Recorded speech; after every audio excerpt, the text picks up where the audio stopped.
Peaaegu 3 aastat tagasi tutvustasime teile uuenduskuri läbinud Mitsubishi ASX-i, kuid juba siis tõdes Nice Luxury, et ta on natukene ikkagi vanaldane ja konkurentidest maha jäänud.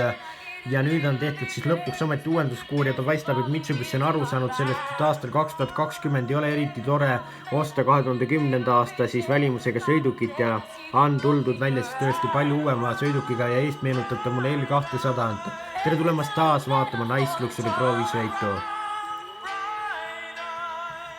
Tagumine istmerida on 60-40 proportsioonis allaklapitav, pimeala hoiatussüsteem on tal olemas, ristsuunalist liiklust tuvastav tagurdusabi, automaatsed kaugtuled, sõidurajalt kõrvale kaldumise hoiatussüsteem, esikkokkupõrket leevendav pidurdussüsteem, no mis mõttes leevendav, ta peaks ikkagi päris ära hoidma.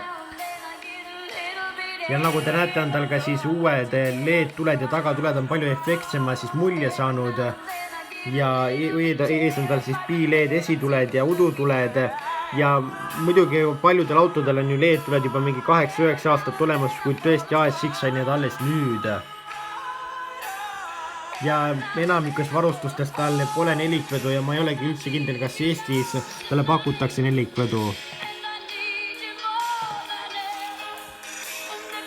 Tal on siis automaatne kliimaseade, esiistmete soojendused ja nupust käivitus ja ka siis parkimiskaamera ja siis navigatsioonisüsteem ja Apple CarPlay Android auto võimalused, kuigi natuke interjöör on natukene siis minu meelest ka ajale jalgu jäänud ikkagi, et seda oleks võinud ka veidikene siis update ida rohkem.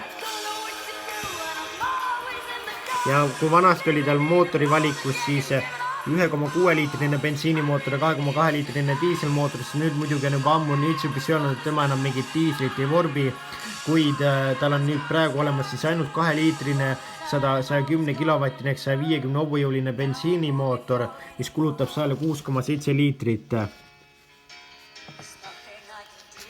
Ja oleks oodanud mingeid natukene rohkem mootoreid, et muidugi see arusaadav, et diislit enam ei tee, aga ikkagi oleks võinud olla seal mingi kas väiksem bensiinimootor või siis natukene suurem bensiinimootor, et sellest jääb väheks, inimesed tahavad ikkagi seda valikuvõimalust, mitte et neid pannakse fakti ette. Nüüd sina ostad selle mootoriga selle ASX-i, et see on ainus mootor.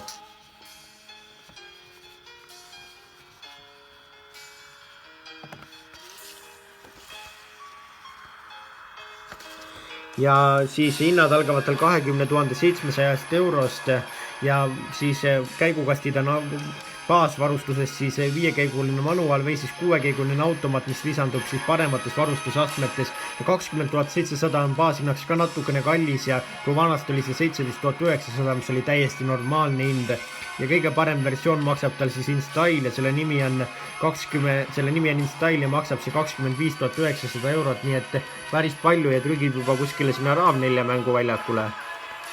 RAV4 ütleb, et mine minema, et mine ikka omasuguste odavate autode sekka, aga tema ei lähe, tema hind on juba selline juba pandud.